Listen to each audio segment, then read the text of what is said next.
All right, listen up. Imagine getting ice-guyed into a world full of gods and cultivators, only to find out you're a powerless mortal with zero talent. Talk about starting the game on nightmare mode. But get this, the dog he raises is a demon king. The tree he plants is a world tree, and even his random doodles are treated like divine scriptures. The entire world thinks our boy is a hidden god-tier expert, but he's the only one who has absolutely no idea. Meanwhile, back at our boy's courtyard, things are getting weirder by the second. I mean, look at this. He's got a freaking robot doing morning stretches, preaching about scientific exercise methods. You just know this isn't your average backyard. And this robot trainer is going all out, promising customized training plans based on your talent. Bro's running a full-blown demonic beast boot camp right under our boy's nose. And look at the trainees. This poor pig is getting absolutely wrecked by a giant wolf, screaming for its life. Meanwhile, a freaking dragon is just casually commentating, "Yep, they're finished." This isn't a pet daycare, it's a special forces selection. The newcomer, a little white cat, is just stunned, thinking, "So this is how my sister's been living?" And what does she do? Immediately starts chasing after them, screaming not to be left behind. She knows a good thing when she sees it. Elsewhere at the Green Cloud Valley, some guests have arrived. The Valley Master is proudly showing off his amazing pets, a pig, a parrot, and a rabbit. Look at him so proud. Little does he know, these pets could probably wipe out his entire sect. But these ladies, they're not clueless. They huddle up, whispering about how to properly curry favor with Mr. Lee. They know they're walking on eggshells around this guy, because one wrong move could spell disaster for everyone. Then, one of them drops a bombshell. Master Lee might seem aloof, but he has a weakness for one specific type of food. Just as they're getting into the juicy details, our boy pops up out of nowhere, scaring them half to death. The timing is just perfect comedic gold. So they lead him to their special vegetable garden to get him his favorite food. They're talking about games, which are obviously demonic beasts, but our boy Lee just sees a garden and is utterly confused. The disconnect is hilarious. One of the girls points to a terrifying beast and offers, "Look at that raccoon. Fat and strong. We'll cook it for your lunch." The other beasts are sweating bullets. The big blue demon finally snaps, ordering his men to just kill the game already before things get more awkward. But of course, our boy Lee steps in. "Please wait. Although it looks ugly, it's a living thing. Let's not eat it." And just like that, the entire crowd of cultivators breaks down in tears. "Master Lee, you are so kind." They think it's god-tier compassion. He just doesn't want to eat a weird-looking animal. Since they're not eating the beast, our boy decides to show them what real cooking is. He ties on an apron, ready to blow their minds with some of his simple home cooking. And the fangirling is real.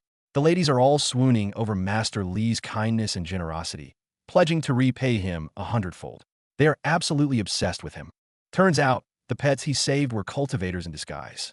Now, they're kneeling and thanking him for his mercy. You can just imagine how awkward this is for their actual boss, the red-haired lady, whose subordinates almost got eaten. Back in the kitchen, the atmosphere is cheerful. Dodgy, the pink-haired girl, is hyping up one of the other girls' cooking skills, calling her the best in the world. It's a surprisingly wholesome moment amidst all the godly chaos. But the main event is when our boy takes over. Everyone wants to help, but he's in the zone. He looks at the foot of an ancient beast and says, "I'll combine this with tofu." He sees divine pearls and thinks, "I'll use fish eggs as a substitute." He's treating priceless immortal treasures like common groceries, and nobody dares to correct him. To provide the best ingredients for Master Lee, the red-haired boss goes all in. Bring the young master's 9th-grade red carp. Her subordinate just about has a heart attack. "Bro, that fish is priceless." The poor guy is crying his eyes out over his precious fish. But his sister gave the order, and what she says goes. He has to watch in agony as his brother gets sent to the chopping block. And the fish is literally crying out, "Big bro," as it's being taken away. The blue-faced dude completely loses it, wailing about how he failed to protect his dear brother. The sheer drama over a fish is just peak comedy. Meanwhile, our boy is explaining his complex culinary technique. To make tofu taste like meat, you have to boil it 3 separate times. They're all listening with rapt attention, treating his cooking tips like a divine sermon. Then, Lee casually mentions the fire is getting a little small, and all hell breaks loose. The girls immediately start competing, unleashing their most powerful divine flames to help him cook. They're literally fighting for the honor of being his stove lighter. And our boy is just amazed. "Wow, you guys can fly and create fire. Immortals are so cool." Hearing this, they all get emotional, thinking how pathetic their powers are compared to this true god. The mutual admiration, based on a total misunderstanding, is just perfect. Finally, The dish is ready. The moment he opens the lid, a divine golden light erupts from the pot, shining like the sun. Everyone is just speechless. This isn't food. It's a miracle. Our boy crosses his arms, super proud of his creation. The others just get a whiff of the aroma, and they're already losing their minds, looking like they're about to ascend to heaven on the spot. Remember the blue-faced guy who swore to become a vegetarian? He literally passed out from shock earlier. Now the smell of the food hits him, and he just breaks down, drooling and crying, "Damn it. My dear pets, why do you have to smell so delicious?" He makes one last dramatic declaration. "I, Guziyu, would rather starve to death than eat my brothers." In the very next second, his body gets up and walks towards the table on its own. The aroma is so powerful, it literally overrides his free will. You love to see it. The red-haired woman is the first to take a bite. Her eyes go wide. She looks like she just discovered the meaning of life in a single spoonful of soup. And boom, a massive surge of power erupts from her body. She's literally powering up, screaming, "So tasty. This is so tasty. My guy isn't cooking food. He's cooking power-ups." Seeing her transformation, everyone else chimes in, confirming that Master Lee's cooking is simply unrivaled. The hype is off the charts. And then complete chaos. These high and mighty cultivators are fighting over the food like a pack of starving wolves. Our boy is just watching, completely bewildered. "I know you guys like it, but aren't you overreacting a little? Look at this dude, he's so blissed out he's literally sliding across the floor. Another guy is just shoveling it in his face. This food is more potent than any divine pill." But the best part? Outside the window, all the other pets are watching their friend get devoured, and they're crying tears of betrayal. Now we know the real you, despicable man. The dramatic irony is just chef's kiss. After the meal, the conversation turns to legendary cuisine.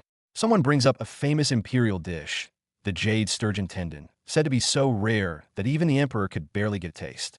They describe the elaborate process, requiring over 40 pounds of tendons from a massive sturgeon, prepared with the finest cooking methods. Listening to all this, our boy just smiles and casually mentions that his hometown has similar dishes. You know, things like jade sturgeon tendon and phoenix brain, explaining they're just fancy names for simple ingredients cooked well. And everyone just freezes. Hometown, simple ingredients? They completely misinterpret his words, thinking he's admitting he's from the immortal world and that his simple ingredients are actually divine treasures. The crowd goes wild. He admitted it.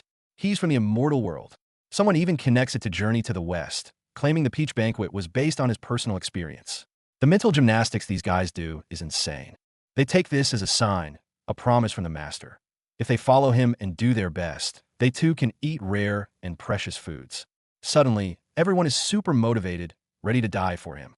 And our boy, he just laughs, thinking they're flattering him. He has absolutely no clue that his offhand comment just solidified his god status among his followers. Watching all this, Daji, his most loyal follower, makes a silent vow. No matter what her master wants to do, she will ensure he succeeds, no matter the cost. Meanwhile, in a much darker corner of the world, a new plot begins. We're introduced to our villain, a red-haired big shot who is furious about his missing son. At the same time, his subordinate brings him news of a rapidly rising sect. This Golden Lotus sect is full of low-talent disciples who are somehow reaching foundation establishment in 3 months and even killing nascent soul cultivators. Hearing this, the villain just smirks. To him, any power that doesn't belong to him is simply food.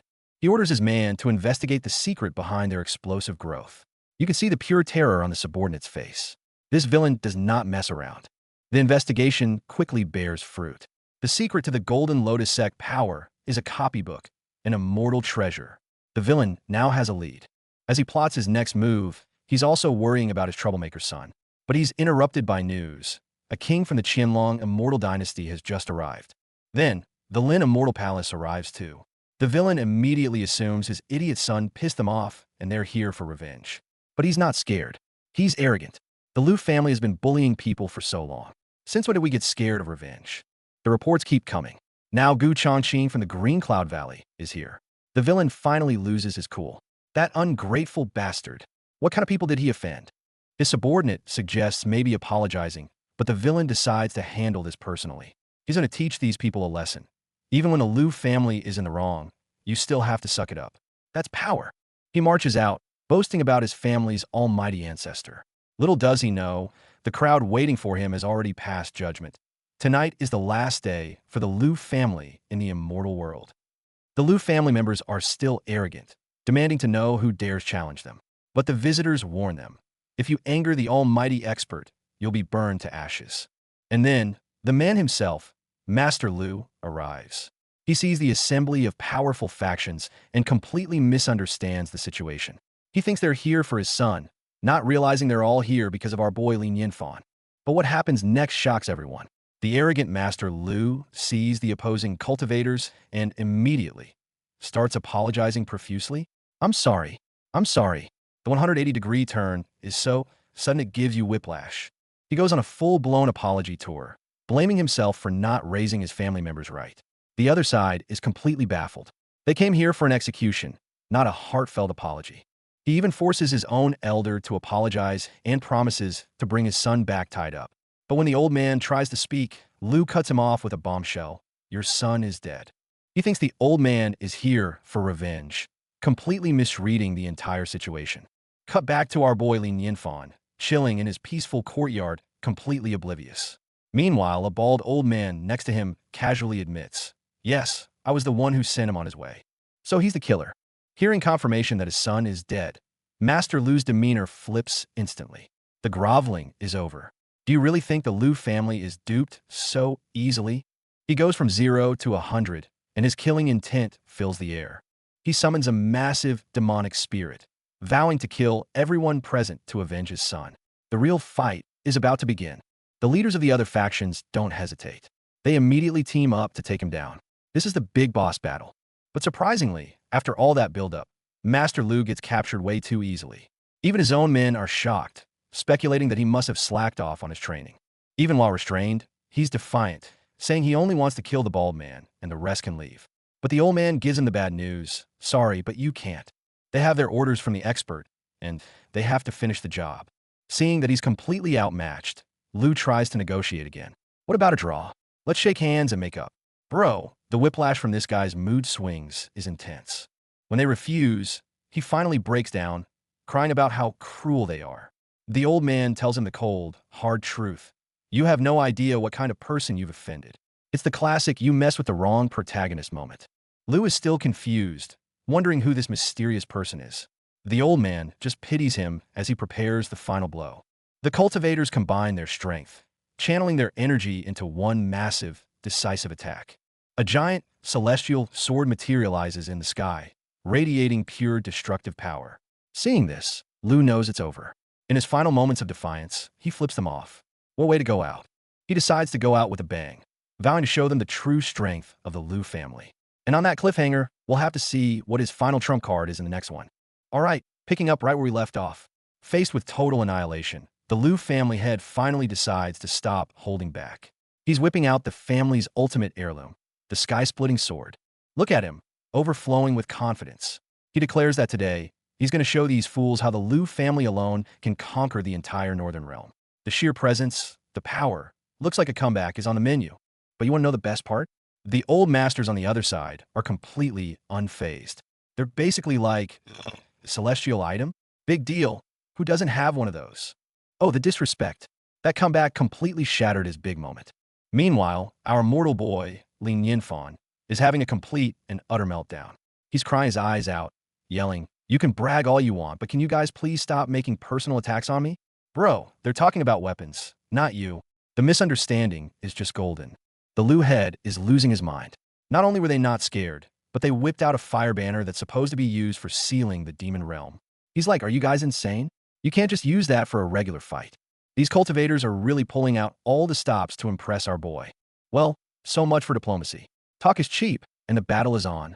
Fueled by pure rage, the Lu head charges straight at them.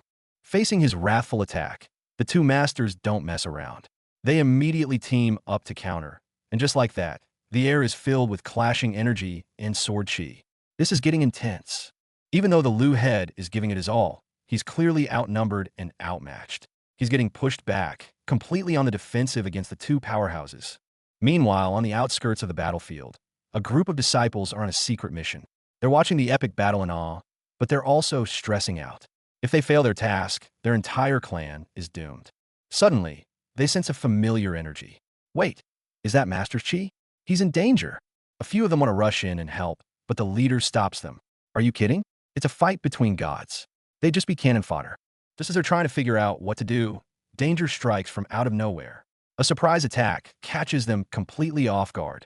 With a massive explosion, the disciples are sent flying. It's absolute chaos. When the dust settles, a girl in a pink dress appears. The injured disciples think she's their savior, desperately pleading, Save us. But psych, the next second, they flip the script and try to kidnap her. The girl is stunned. How dare you make fun of my kindness and kidnap me? You morons. Little do they know, they just messed with the wrong person. The girl sighs. This is self-protection. Don't blame me for what happens next. Turns out, they were after the calligraphy scroll Li Nianfan gave her. Oh, now it's personal. Since it's still warm, she says with a smile, let me do something. Oh yeah, she's about to unleash hell. Meanwhile, our boy Li Nianfan is just chilling in his divine courtyard with his robot and his demon king dog, completely oblivious. He has no idea the calligraphy he casually gave away is about to cause some major chaos. Back with Nan Nan, she's channeling the immense power she learned from Scroll. She's getting ready to unleash her technique, but first, she needs a super cool name for it. What should she call it? She thinks about the heavenly court from Journey to the West, but then she's like, nah, there's no way the heavens are stronger than Brother Nianfan. That's right, her brother Nianfan is definitely stronger than heaven itself. So how about Heaven Destroyer?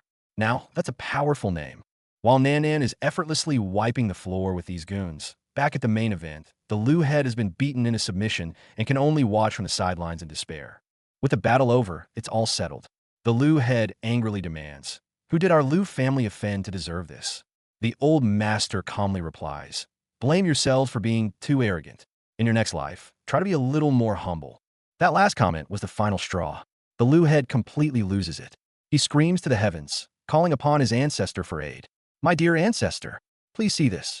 Your descendants are being bullied. He knows the path between the mortal and immortal realms was severed long ago. The Lu family's glory was built on the back of one legendary ancestor. But now, it seems their legacy is finally at an end. In a final act of desperation, he burns his own life force and cultivation, sending out one last plea. Ancestors, please save the Lu family. The victors look down at the now-dead Lu head and offer the remaining family members a choice. If you don't want to die, you can leave now. I will not kill you all. And not only that, they decide to destroy the Lu family's foundation, declaring, from this day onwards, the Lu family will no longer exist in the immortal world. Talk about adding insult to injury. But just as they're about to call it a day, something changes. The entire atmosphere shifts, and a terrifying pressure descends from the heavens. An enraged voice booms through the sky. Who says that the Lu family will no longer exist? Everyone is shocked.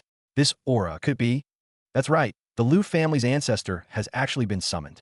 Even if it's just an afterimage, this is a real-deal powerhouse from the immortal realm.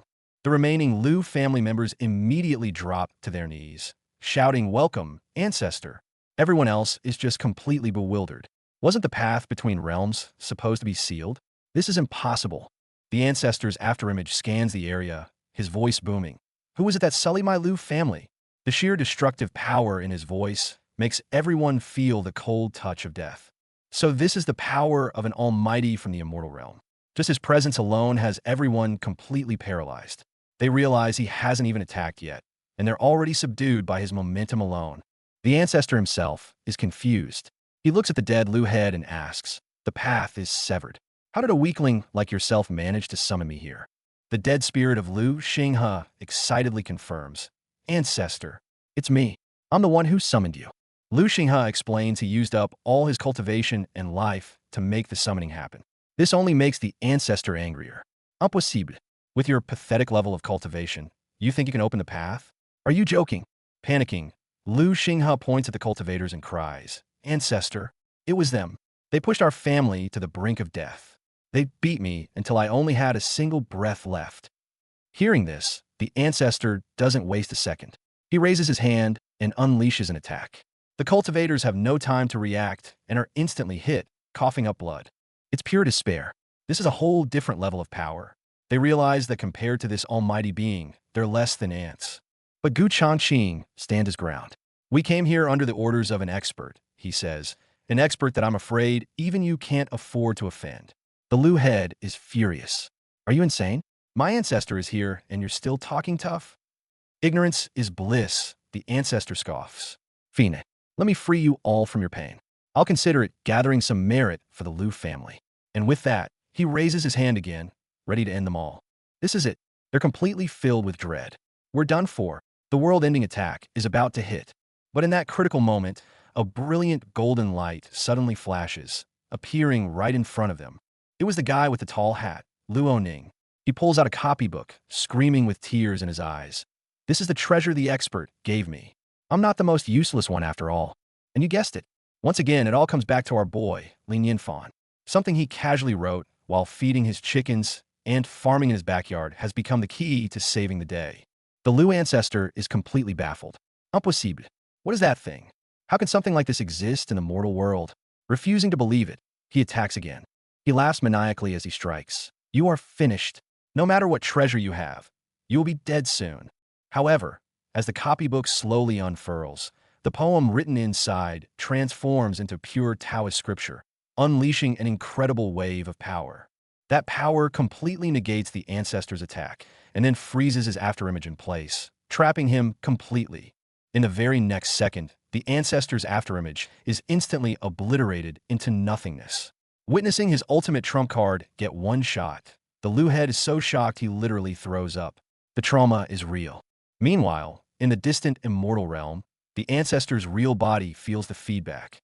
He roars in fury. Who was that? Who dares to destroy my afterimage in the mortal world?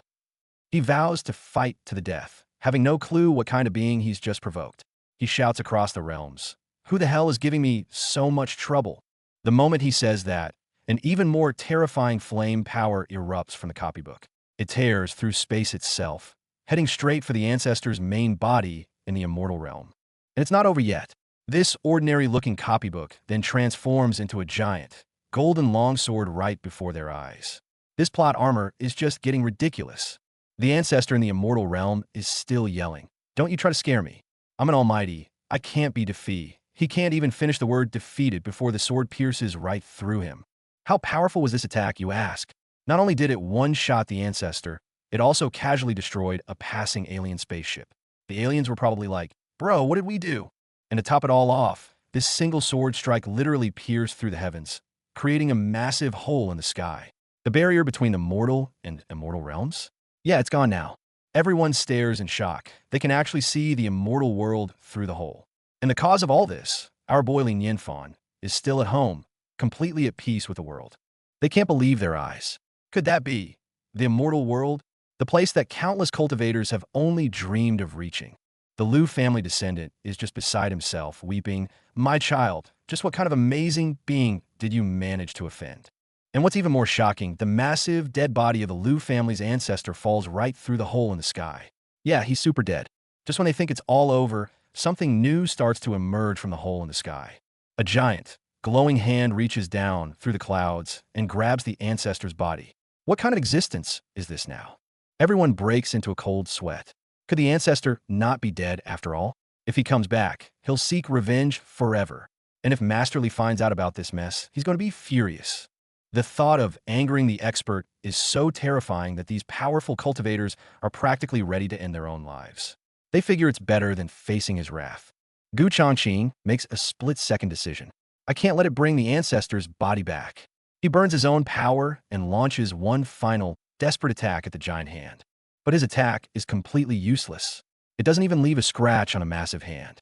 Just then, a new figure descends from the sky, appearing before them. Gu Chongqing looks up and gasps in shock. Who is this mysterious newcomer? And what will happen next? We'll find out in the next one.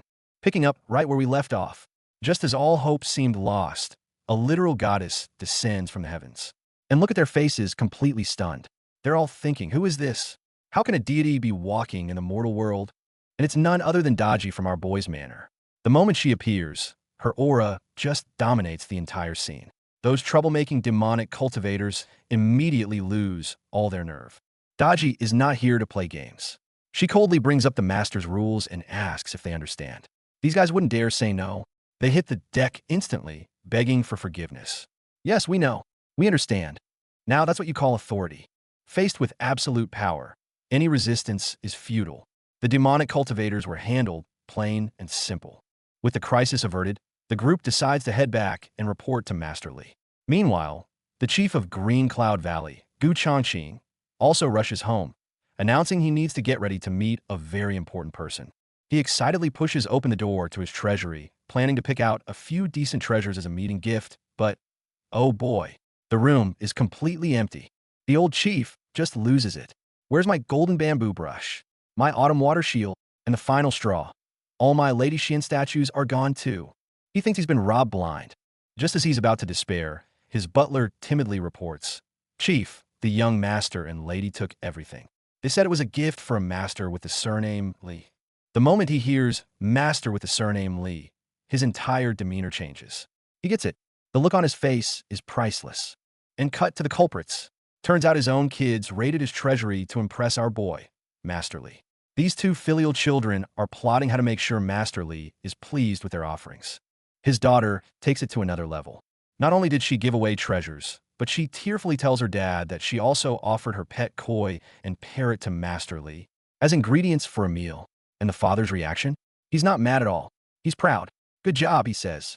The dedication of these fans is unreal. To get on the good side of the big shot, this entire sect has basically given away everything they own. This level of devotion is both hilarious and insane. And at this very moment, where's our boy Li Nianfan, the cause of all this chaos? He's just chilling, enjoying his peaceful rural life, completely oblivious to everything happening outside. He's just playing a nice game of Go with Dodgy, looking as peaceful as can be. The contrast between his chill life and the madness he inspires is just perfect. Dodgy is a little bummed about losing the game, but our boy cheers her up, telling her she's improved a lot. But this peaceful, everyday moment is about to be interrupted by visitors from the Green Cloud Valley. The second Gu Changqing sees Li Nianfan. He goes into full fanboy mode. The amount of praise he heaps on him is so intense. It leaves our boy completely baffled. Our boy is just scratching his head like, who is this guy? And why is he telling me all this? Meanwhile, Gu and his crew are convinced Master Li is satisfied with their performance. The communication gap here is wider than the Grand Canyon. After all the pleasantries, Gu Changqing presents his gift, a spatial treasure. Our boy, being from modern Earth, just thinks it's some kind of high-tech compression bag and feels a bit embarrassed to accept yet another gift. Seeing our boy hesitate, Gu Changqing gets a brilliant idea. He suggests a painting in return. The people next to him nearly have a heart attack. "Are you insane? You dare ask the master for a gift? You got a death wish, old man." But little do they know, Gu Changqing's back is against the wall. His kids emptied his entire treasury from Master Li. If he can't get something back, how can he maintain his authority as chief? He has to take this gamble. Unexpectedly, our boy doesn't think much of it. A painting? Sure, no big deal. He casually agrees, picks up a brush, and begins his ordinary little art project. But the moment his brush touches the paper, the world itself trembles. He's not just painting a picture. He's painting the Tao, the laws of the universe, an entire world. An immense, supreme pressure instantly envelopes everyone present. Before Gu Changqing and the others can even react, they're pulled directly into the world of the painting. They look up to see the very essence of the Tao flowing across the sky. This isn't a painting, it's a pocket dimension. The world inside is scorchingly hot, a place that feels like it could burn everything to ash. The soles of their shoes are literally melting. This terrifying scene makes them wonder, could this be the legendary ancient era? They look up at the sky and see a single, impossibly massive sun hanging there, radiating destructive heat. The sight is absolutely breathtaking and terrifying. Just as they're completely overwhelmed by this ancient spectacle, a divine bird suddenly flies out from within the sun. What is happening now? The divine bird carries an aura that could scorch the heavens and charges right at them. They're scared out of their wits. If that thing even touches them, they'll be instantly vaporized. Just as they think they're done for, back in the real world, Li Nianfan casually says, "I'm done." And instantly, all the terrifying phenomena inside the painting vanish. The three of them snap back to reality, drenched in sweat and still shaking. Our boy then hands them the painting, apologizing that it was a rush job, and he hopes they don't mind. The level of unintentional flexing is off the charts. When they learn that the creature in the painting is the mythical three-legged golden crow, the embodiment of the sun, they are beyond shocked. Master Li can actually draw a creature that only exists in ancient legends. Seeing their interest, our boy casually tells them the myth of Ho Yi shooting the suns from his hometown. But to these cultivators, it's not a myth. They're convinced they're hearing a first-hand account of an ancient secret that Master Lee personally witnessed. When giving the painting, our boy says some polite things, dropping a classic idiom about being virtuous when poor and helping the world when prosperous, basically encouraging Gu Changqing to do good work. But Gu Changqing's interpretation is completely different. He hears a stern warning from the master, telling him not to be greedy or arrogant, or else his fate will be the same as the sons that got shot down. The more he thinks, the more terrified he becomes. He's convinced the master is calling him the last son, a target waiting to be shot down by Ho-E. Under this immense, self-induced fear, the old chief literally fainted from the horror story he cooked up in his own head. When he finally wakes up, the very first thing he does is kowtow in Master Lee's direction and beg for forgiveness, leaving his kids completely bewildered. And when he learns that the master gifted him that very painting of the divine bird, he's moved to tears, believing this is the master giving him a chance to redeem himself.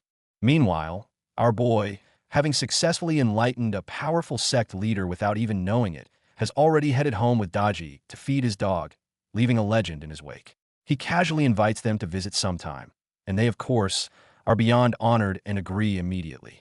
Back at our boy's courtyard, this is no ordinary farmhouse. None of the pets he keeps are what they seem. Just look at this. Even the cat is cultivating on a treadmill. And this isn't just any treadmill. It's clearly a magical artifact that can adjust its speed for some demonic level training. The other residents of the yard aren't slacking either. We've got a blue giant chilling on a lounge chair and a massive dragon coiled up nearby. Any single one of these guys could probably conquer a small country. And over here, the fire dragon is using its breath to roast a pig demon. The pig is practically well done, but is still asking the boss how its cultivation is going. And supervising it all is the calm and collected big boss Blackie, the dog. After giving instructions for the barbecue, Blackie's next thought is to check on his home-brewed snake wine. This dog is living a better life than most gods. Just then, the little white cat shyly approaches, asking if Blackie can teach it some spells. Look at this, it's so adorable. Blackie is a dog of style. He puts on his mask, instantly looking the part, and prepares to teach his ultimate technique, the dog paws from heaven. But right at that moment, he senses his master is back. The second the master returns, every single demon, monster, and divine beast in the yard instantly switches modes. They all transform into cute, harmless, ordinary little animals. The acting skills here are Oscar-worthy. Our boy comes home, sees that everything in the yard is just as he left it, and praises his dog Blackie for being so well-behaved. Little does he know that every pet in his yard is basically a nuclear-level threat. Our boy feels refreshed the moment he gets home. There's no place like it. What he doesn't see is the pig demon getting sent flying by a single bark from Blackie just seconds after he walked in. He starts sorting through the souvenirs he received on his trip. He picks up the spatial treasure from Gu Changqing and, because of its demonic face design, casually comments, "So ugly." He has no idea that this ugly thing he's holding is actually a dangerous artifact, sealing a powerful demon. As he handles it, a sinister black aura quietly begins to spread. The next day, Lin Yinfan is back to his usual routine, doing morning exercises in the yard with Daji. His lifestyle is as disciplined as a retired old man's. He's counting out the rhythm, 1, 2, 3, 4, and Daji is following along seriously. It's a very wholesome and peaceful scene. However, this tranquility is about to be shattered. Lin Yinfan's pets have sensed the evil presence lurking within the courtyard. Our boy gets a jump scare from Blackie in the morning and thinks the dog is just playing around. But then he notices a pile of fertilizer. He immediately launches into a lecture about the importance of using the proper toilet. What he doesn't know is that the fertilizer is actually a concentration of demonic energy, and the demon from that ugly artifact has already slipped out and is now secretly observing him. Our boy finds the demonic artifact by the window, thinks it's weird, but just puts it back on the shelf without a second thought. But the moment he turns his back, the demon strikes again. The demon invades his mind and starts its pitch with the oldest tricks in the book. Hey youngster, do you want to be invincible? Do you want endless wealth and all the pretty girls in the world? But who is our boy? A transmigrator. He's read this standard web novel opening 1,000 times. He's completely unfazed, maybe even a little amused. The demon is stunned. Why is this generation so hard to tempt? Its temptation having failed, the demon is furious, but its main body is still suppressed by a sword and can't break free. With plan A in shambles, the demon comes up with plan B. It decides to give up on our impenetrable protagonist and shift its target to Daji. It gets close to Daji and whispers enticingly, "Young girl, don't you want to stand on the peak of this world, admired by all?" It even ups the ante. "Do you want a pretty face that can make every man go crazy for you?" This demon clearly has no idea who it's talking to. And as expected, after hearing the offer, Daji just slaps it across the face. This is the biggest insult you could possibly give to a nine-tailed celestial fox. So after Daji put that clueless demon in its place, we kick off a new chapter. And it looks like the trouble isn't over yet, because this one doesn't give up easily. The demon, let's call her Yucha, spots Daji and immediately knows she's way out of her league. She's like, okay, I can't tempt her master. But then a terrible idea pops into her head. Then, I can tempt the dog, right? And so she tries her best sales pitch on Lord Blackie. Want to be the king of all dogs? Have all the beautiful female dogs in the world. But our boy Blackie isn't impressed. He just turns around and pees on a post. The disrespect is real. Okay, that was the last straw. Yucha is fuming. I'm in a bad mood. Let me take it out on this stupid dog. She launches an attack, only to get instantly knocked on her, but she has absolutely no idea what just happened. She messed with the wrong dog. Lying on the ground, completely defeated, she's whining about being trapped here. But then she spots it, the demonic sword just lying there. Suddenly, there's hope. She turns to the dog. Hey, you're not some ordinary dog, are you? Let's team up and suppress this sword. But before she can make her move, a skeleton pops up out of nowhere. It's one of the previous demons. He puts a hand on her head and is like, "Sister, we're from the same origin. I'll put in a good word with Lord Blackie for you and help you join our Buddhist sect." Yucha's face just screams, WTF is going on? The skeleton tells her to just take a look at her surroundings. And when she does, she completely loses it. There's a golden dragon, a blue spirit, some dude lifting weights. This isn't a backyard. It's a monster convention. She's screaming, "What is this place?" Meanwhile, completely oblivious to the chaos in his backyard, our boy Li Nianfan is just chilling at a local food stall. The owner serves him some buns and makes some small talk. "Hey, did you hear? The old pagoda tree by the east gate got struck by lightning." The owner gets all dramatic, describing how one single lightning strike was so powerful it split the massive old tree clean in two. Luckily, no one got hurt, but man, what a sight that must have been. Naturally, the incident has drawn a crowd. Everyone's whispering that a tree, that old, must have had a spirit. As they talk, our boy Li Nianfan and Daji arrive on the scene to check out the colossal, splintered tree for themselves. Seeing the state of the tree, Li Nianfan feels a bit down. He touches the trunk and says, "Old pagoda tree, if you really have a spirit, I hope you can break through and be reincarnated." Little does he know, as he walks away, his casual blessing has already sparked new life. A tiny sprout emerges from the broken trunk. And just like that, a new beginning for the ancient spirit, all thanks to a casual remark from our unknowingly OP protagonist. All right, new chapter. Let's see what kind of unintentional chaos our boy is going to cause next. Elsewhere, a whole sect is anxiously waiting. Their master is finally coming out of seclusion. But as they wait, a giant Buddha statue nearby starts to shake and move. Something big is about to go down. The master finally appears, but he looks exhausted. His disciple rushes to him, but he cuts her off. "Stop talking. I'm afraid I don't have much time left." The mood just got real heavy, real fast. Everyone is shocked. The master explains that while he was in seclusion, he sensed a shift in the world. The heavenly catastrophe they're about to face is going to be more than twice as powerful as they predicted. He has no idea why. Time life. It's all over. He's accepted his fate. Looks like this old master is preparing to face his end. But back in our boy's peaceful courtyard, life goes on as usual. He's just minding his own business when he hears a knock at the door. And look who it is. It's the old master, Uncle Yao, but he looks absolutely terrified. He tells Li Nianfan that this might be his last visit, because he's about to face a great catastrophe that he probably won't survive. He's practically begging, saying that unless some miracle happens or he gets his hands on a powerful treasure, he's a goner. He's looking at Li Nianfan with so much hope, shouting, "Masterly, do you have any idea?" He's hoping our boy will just casually hand him a divine artifact. But of course, our boy Li Nianfan, the king of misunderstandings, thinks the old man is just scared of dying. He gives him some classic mortal advice. Since death is certain, why not accept it peacefully? Uncle Yao is absolutely devastated. He thinks Masterly has refused to help him. As he's leaving, defeated, he asks what Li Nianfan was working on. Li Nianfan holds up the rod and says, "Oh, this? It's a lightning protection rod." He explains that since the old pagoda tree got struck, he figured he should make one for his house. Uncle Yao's eyes go wide. Hey, a lightning protection rod. Our boy casually explains the science behind it. For Lin Yinfan, it's a simple safety measure. For Uncle Yao, whose impending doom is literally a massive lightning storm, this is a divine revelation. A single word appears in his mind: hope. Back at the Lin Immortal Palace, the sky is dark and stormy. The disciples are watching nervously. The catastrophe is coming, and they don't know if their master can survive it. Then news arrives. Someone heard that Master Li gave their master a treasure called a lightning protection rod. Nobody knows what it is, but coming from Master Li, it has to be something incredible, right? Maybe this is the key to surviving. And there he is, Uncle Yao, standing tall against the storm, holding the divine artifact that will supposedly save his life. He looks ready to face anything. New chapter. Time for the lightning show. Let's see if this divine artifact actually works. Just a quick reminder of the Lin Yinfan effect. Everything our boy touches turns to gold. So this lightning rod has to be OP, right? Right? The crowd watches in anticipation. The catastrophe begins, and the lightning goes straight for the rod, which is exactly what a lightning rod is supposed to do. Except Uncle Yao is holding it. The look on his face says it all.